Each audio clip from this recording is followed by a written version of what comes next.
ஔதார்ய குணைஹி பும்சாம் திருஷ்டி சித்தாபஹாரிணம் சந்திரகாந்தானனம் ராமம் அதீவ பிரியதர்சனம் என்றெல்லாம் வால்மீகி பகவான் கொண்டாடுகிறார்.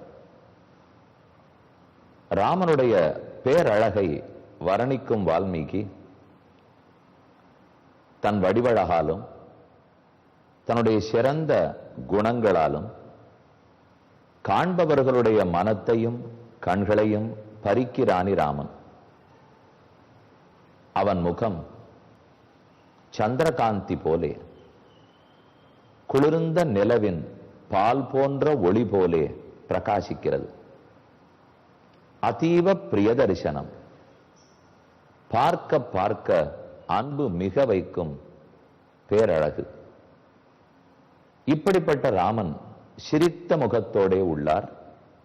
பிரசன்ன ராகவ பெருமாள் சென்னை பட்டணத்திலே ராயபுரம் ஆதம் தெருவில் இருக்கும் பிரசன்ன ராகவ பெருமாள் திருக்கோயில். இங்கிருக்கும் ராமனின் கையில் வில் இல்லை, இலக்குவன் கையிலும் வில் இல்லை. ராமன் வலது கையால் அபயமளித்து இடது கையால் தன் திருவடியை காட்டிக் கொண்டிருக்கிறார். இலக்குவன் கைகளை கூப்பிக் கொண்டிருக்கிறார். ஆனால் இவர்கள் ராமன்தான் லக்ஷ்மணன்தான் என் எப்படி தெரிந்து கொள்ள? அம்புராத்துளி இருக்கிறதே, அம்புகள் எப்போதும் வைக்கப்பட்டிருக்கும் அம்புராத்துளி, அதை தன் திருமுதுகில் தரித்து கொண்டே இருவரும் உள்ளார்கள். ரொம்ப அழகான திருமுக மண்டலம். இதோ ராமனை தரிசிக்கிறோம். வலக்கை ஆழி இடக்கை சங்கம் பற்றி இருக்கிறார். அவரை முன்னிருந்து நேர் நின்று சேவித்தாலும் அழகு, பக்கவாட்டிலிருந்து தரிசித்தால் பேரழகு. இருவராய் வந்தார், என் முன்னே நின்னார். கைவண்ணன் தாமரை வாய்க்கமலம் போலும் கண்ணினையும் அரவிந்தம் அடியும் அகுதே. திருமங்கையாழ்வாருடைய பாசுரம். திருக்கை தாமரை, திருவாய் தாமரை, திருக்கண்கள் தாமரைகள், திருவடிகளும் தாமரைகள். அடித்தலமும் தாமரையே, அங்ககளும் பங்கயமே என்கின்றானால் முடித்தலமும் பொற்பூணும் என் நெஞ்சத்துள் அகலாது என்கின்றாளால் வடித்தடங்கண் மலரவளோ வரையாகத் துள்ளிருப்பான் என்கின்றாளால் கடிக்கமலக் கள்ளுகுக்கும் கண்ணபுரத்தம்மானைக் கண்டாள்களோ என்று பெரிய திருமொழியில் பாடல். அடித்தலமும் தாமரை, திருவடி தாமரை, கைகள் தாமரை, முடியில் சூடின அழகான துளசி. தாமரை எங்கேயாவது நெருப்பு போல சுழன்று வரும் சக்கரத்தை பற்றுமோ? தாமரை எங்கேயாவது பால் போன்ற வெளுத்த நிலா போன்ற சங்கத்தை பற்றுமோ? ஆனால் இங்கிருக்கும் ராமனிடத்தில் இவற்றை சேவிக்கலாம். தாமரை போன்ற கைகள், அந்த கைகளில் சூரியனைப் போல் சுழன்று வரும் சக்கரத்தை பற்றி இருக்கிறார். தாமரை சூரியனை கண்டு மலர்ந்து கேள்விப்பட்டிருக்கிறோம். தாமரையே சூரியனை ஏந்தி கொண்டு பார்த்திருக்கிறோமா? அதே போல தாமரை சந்திரனை கண்டால் குவிந்து பார்த்திருக்கிறோம். ஆனால் தாமரை சந்திரன் போன்ற சங்கத்தை ஏந்தி கொண்டிருக்கிறதே, என்ன அழகு! பிரசன்ன வதனேக்ஷணனாய் அவனுடைய திருவாய் மலர்ந்து சிரிக்கிறது. அந்த சிரிப்புக்கு அடி கையெழுத்திடுமா போலே திருக்கண்கள் சிரிக்கின்றன. புஷ்பத்தோடையும் பகவான சேவித்தோம். அவ்வலங்காரம் இல்லாமல் இயற்கையான வடிவழகோடையும் ராமனையும் லக்ஷ்மணையும் தரிசித்தோம். இவர்களெல்லாம் ஓர் படி என்றால் சீதை இவர்களை விஞ்சக்கூடிய அழகு படைத்தவள். அவளையும் தரிசித்துக் கொள்ளுகிறோம். அடுத்து பழைய சித்திர ரூபத்தில் மூலமூர்த்தி நின்ன திருக்கோலத்தில் உள்ளார்.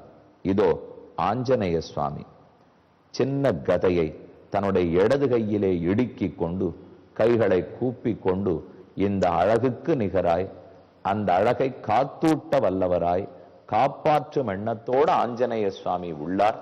இப்படி பிரசன்ன ராகவ பெருமாளை இன்று நன்காக முன்னும் பின்னும் பக்கவாட்டிலும் புறமும் மறுபடியும் மறுபடியும் சேவித்துக் கொள்ளுகிறோம்.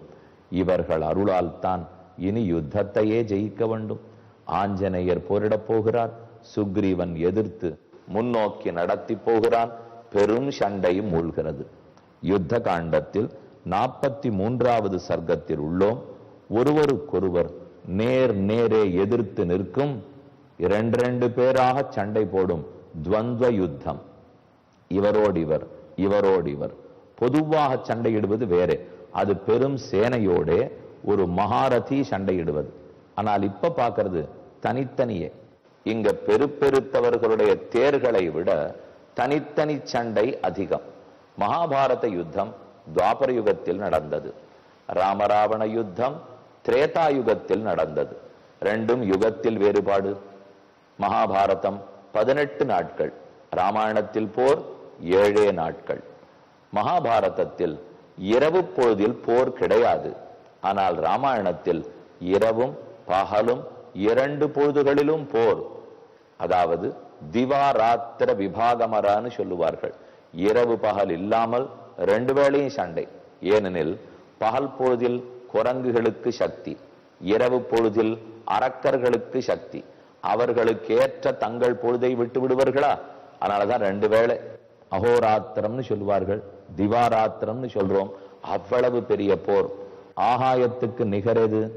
ஆகாயமே. கடலுக்கு நிகர் கடலே. ராமராவண சண்டைக்கு நிகர் அதே யுத்தம்தான்.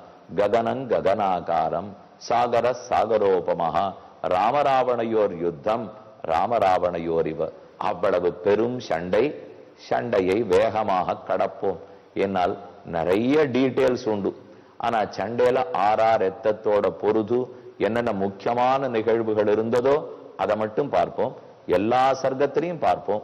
ஆனா ஒத்தருக்கொத்தர் அவ்வளவு தூரம் 6 சண்டை போட்டால்னு இப்ப நாம ஒன்னும் பார்த்து தெரிஞ்சுக்க போறதில்லை. இதை நம்மால ஞாபகம் வைத்துக் கொள்ளுவதும் முடியாது. மேலே பார்ப்போம். துவந்த யுத்த வர்ணனம் 43வது சர்க்கம். யுத்ததாம் து ததஸ்தேஷாம் வானராணாம் மகாத்மனாம் ரக்ஷசாம் சம்பபூவாத பலரோஷா சுதாருணா. அரக்கர்களுக்கு ஒரு இலக்கு, வானரங்களுக்கு ஒரு இலக்கு. இருவரும் தங்கள் தங்கள் இலக்கில் கண் திருப்பாமல் இருந்தனர், வேகமாக இயங்கினர். ஆனால் வேறுபாடு உள்ளது. ராட்சசா பீமகர்மாண ராவணஸ்ய ஜெயைஷிண வானராணாம் அபி சமூகு பிருகதி ஜெயமிச்சதாம். வானர கூட்டமும் வெற்றியை விரும்புகின்றது, அரக்கர் கூட்டமும் வெற்றியை விரும்புகிறது. ஆனா ரெண்டுத்துக்கு இருக்கிற வேறுபாடு இலக்கில், அப்ஜெக்டிவ்னு சொல்றோம். எதற்காக செய்ய போகிறோம்னால் ராவணன் கூறியிருக்கிறார், அவர் தப்பா செஞ்சாரோ சரியா செஞ்சாரோ ராவணனுக்கு நாம் தொண்டர்கள் அரக்கர்கள் ஆகவே கூட நிற்க வேண்டும்.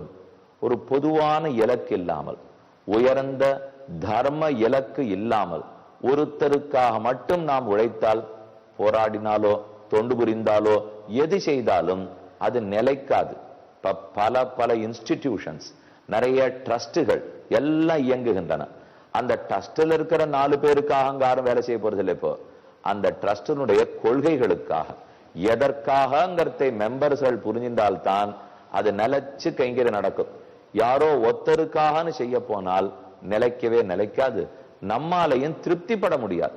இப்ப இன்னென்ன ட்ரஸ்ட் இன்னத்துக்காக இருக்கு.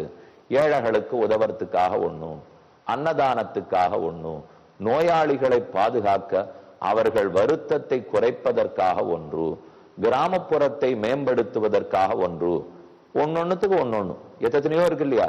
அந்த லட்சியத்துக்கு தான் நாம இருக்கணுமே தவிர அதுக்கு ஒரு அல்டீரியர் மோட்டிவ் இருக்கக்கூடாது. அதுக்கு மேல ஒண்ணு இருக்கக்கூடாது. எல்லாருக்கும் தெரிஞ்ச அப்ஜெக்டிவ்ஸா இருக்கணும். ரெண்டாவது, இது யாரோ ஒரு மனுஷன் தான் ஆரம்பிச்சிருப்பார், அது அவருடைய ஆசையாத்தான் இருந்திருக்கும், அவருக்காகத்தான் பலரும் கூடுவார்கள்.